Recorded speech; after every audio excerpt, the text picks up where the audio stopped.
হাজার হাজার জ্বালাতে দালাল, কিন্তু দালাল তো ধরা খাইছে না, শুধু আমার ছেলে ধরা খাইবো কেন? তাদের বিরুদ্ধে আগে থেকে তথ্য ছিল আমাদের কাছে, আমরা সেই তথ্যের ভিত্তিতেই আমরা আজকে তাদেরকে আটক করেছি। যদি আমার ছেলে দালালি করে থাকে, আমার ছেলে মেট্রিক পরীক্ষার্থী অসহায় হয়ে আসছে, এক স্যারে বলছে তারে যে আপনি আমার এখানে উঠে দেখে মেকে লাগলে হ্যাঁ আমি তোমার অ্যাসিস্ট্যান্ট হিসাবে তোমার ইয়ে করবো, 20-25 দিন হয়েছে আসছে হাসপাতাল, অ্যাসিস্ট্যান্ট হিসাবে তোমার আমার ডাক্তারে বলছে আমার ছেলের কথা, তো অ্যাসিস্ট্যান্ট হিসাবে হাজার হাজার জ্বালাতে দালাল, কিন্তু দালাল তো ধরা খাইছে না, শুধু আমার ছেলে ধরা খাইবো কেন? হ্যাঁ আমার ছেলে যদি জন্মেতে দালাল হয়, 6 মাস দালাল হয়, আমার ছেলের বিচার হবে, আমি সরকার আমার ছেলের বিচার করবে। আমার শিক্ষিত একটা ছেলে হ্যাঁ জীবনটা নষ্ট করবে, হ্যাঁ দালাল নি, হ্যাঁ পার্সোনাল, হ্যাঁ নিয়োজিত, হ্যাঁ ডাক্তারে বললেন আমার পার্সোনাল থাকবে, আপনি তদন্ত করেন। এমন আরো লোক আছে এখন কোন বলতো হ্যাঁ নিজে দালাল দৌড়াইছে, যেখানে বহুত মানুষ আছে নিজে দালাল দৌড়াইছে, হ্যাঁ বাইতে রাগ হইয়া আইয়া পড়ছে কাবুলাত্তা লইয়া এই হাসপাতাল মনে হয় 15-20-25-26 দিন হইব। আমি ডাক্তারের নাম তো জানি না, হ্যাঁ বাইতে ঝগড়া করে আইসা পড়ছে। নরসিংদী জেলার সুযোগ্য পুলিশ সুপার জনাব আব্দুল্লাহ আল ফারুক মহোদয়ের সার্বিক নির্দেশনায় আমরা নরসিংদী জেলা এলাকার যে সকল সরকারি হসপিটাল আছে সেইগুলি দালাল মুক্ত করতে অভিযান চালাচ্ছি। সরকারি হসপিটাল থেকে সাধারণত দালালরা রুগী নিয়ে বিভিন্ন লাইসেন্সবিহীন ক্লিনিকে নিয়ে যায়, সেখানে রুগীরাও অপচিকিৎসার শিকার হয়, ক্ষতিগ্রস্ত হয়, আর্থিকভাবে ক্ষতিগ্রস্ত হয়, শারীরিকভাবে ক্ষতিগ্রস্ত হয়। আমাদের মাননীয় পুলিশ সুপার মহোদয় আমাদেরকে নির্দেশনা দিয়েছেন যে প্রকারেই হোক যেভাবেই হোক নরসিংদী জেলা এলাকার সকল হসপিটালকে দালাল মুক্ত করতে হবে। সেই অভিযানে আমরা আজকে নেমেছি। আমরা আজকে 4 জনকে 100 হসপিটাল থেকে আটক করেছি। তাদের বিরুদ্ধে আগে থেকে তথ্য ছিল আমাদের কাছে, আমরা সেই তথ্যের ভিত্তিতেই আমরা আজকে তাদেরকে আটক করেছি।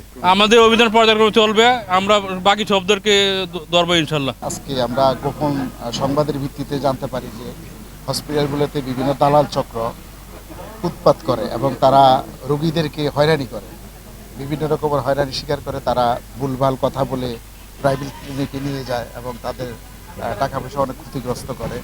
সেই সুবাদে আমাদের মাননীয় স্বাস্থ্যমন্ত্রী মহোদয়ের নির্দেশনাক্রমে এবং পুলিশ সুপার মহোদয়ের নির্দেশনাক্রমে আমরা এই দালালদের এই তৎপরতা যে বৃদ্ধি, এটা নিবারণ করার জন্য আমরা আজকে খবর পেয়ে এখানে আমাদের জেলা গোয়েন্দা শাখা এবং আমরা নরসিংদী মডেল থানা আমরা যৌথ অভিযান পরিচালনা করে 4 জনকে আমরা ধৃত করে, তার মধ্যে বিজ্ঞ ম্যাজিস্ট্রেট যাচাই বাছাই করে 3 জনকে বিভিন্ন মেয়াদে সাজা প্রদান করেন এবং 1 জনকে প্রাথমিকভাবে মুচলেখা দিয়ে তাকে ছেড়ে দেওয়া হয়। একটা হচ্ছে যে তার বয়স ছিল আন্ডার এজ, আর আমরা যাচাই বাছাই করে এরকম একটা সত্যতা পাওয়া যায় নাই বিদায় তাকে প্রথমবারের মতো এখানে আসাতে তাকে ক্ষমা করা হয়। আমরা জানতে পারি আর কি যে তারা এখানে যে প্রাইভেট যে হসপিটালগুলো আছে সেখানে তারা রোগীদেরকে ভুলভাল ভয়ভীতি দেখিয়ে এবং ভালো চিকিৎসা হবে মর্মে তারা তাদেরকে বললে তারা তখন প্রলোভিত হয়ে তারা প্রাইভেট হসপিটালগুলোতে যায় এবং তারা অর্থনৈতিকভাবে অনেক ক্ষতিগ্রস্ত হয়,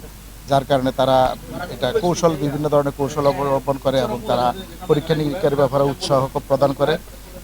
তখন রুগীরা তো রুগী, তারা তো অসহায়, সেই হিসেবে তারা তাদের কথা রাজি হয়, সম্মত হয়, তখন প্রাইভেট হসপিটালগুলোতে তারা চিকিৎসার জন্য তারা আগ্রহ প্রকাশ করে।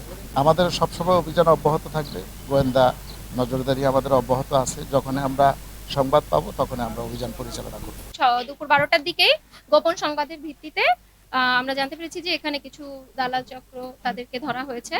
তো এবং জেলা প্রশাসক, মাননীয় জেলা প্রশাসক ও বিজ্ঞ জেলা ম্যাজিস্ট্রেট স্যারের নির্দেশনায় আমি এক্সিকিউটিভ ম্যাজিস্ট্রেট হিসেবে এখানে এসেছি এবং তাদের সাথে কথা বলার মাধ্যমে এটা প্রমাণিত হয়েছে এবং তারা নিজ মুখে স্বীকার করেছেন 3 জন যে তারা এই কাজের সাথে জড়িত ছিল এবং তারা এটা অঙ্গীকার করেছে যে পরবর্তীতে এ ধরনের কোনো কাজ করবে না। তো সতর্কতামূলকভাবে তাদেরকে 100 টাকা জরিমানা এবং 15 দিনের বিনাশ্রম কারাদণ্ড দণ্ডিত করা হয়েছে এবং এই ধরনের অভিযান অব্যাহত থাকবে। আপনারা এরকম অভিযোগ পেলে সাথে সাথে জেলা প্রশাসনে যোগাযোগ করবেন, আমরা প্রয়োজনীয় ব্যবস্থা গ্রহণ করব।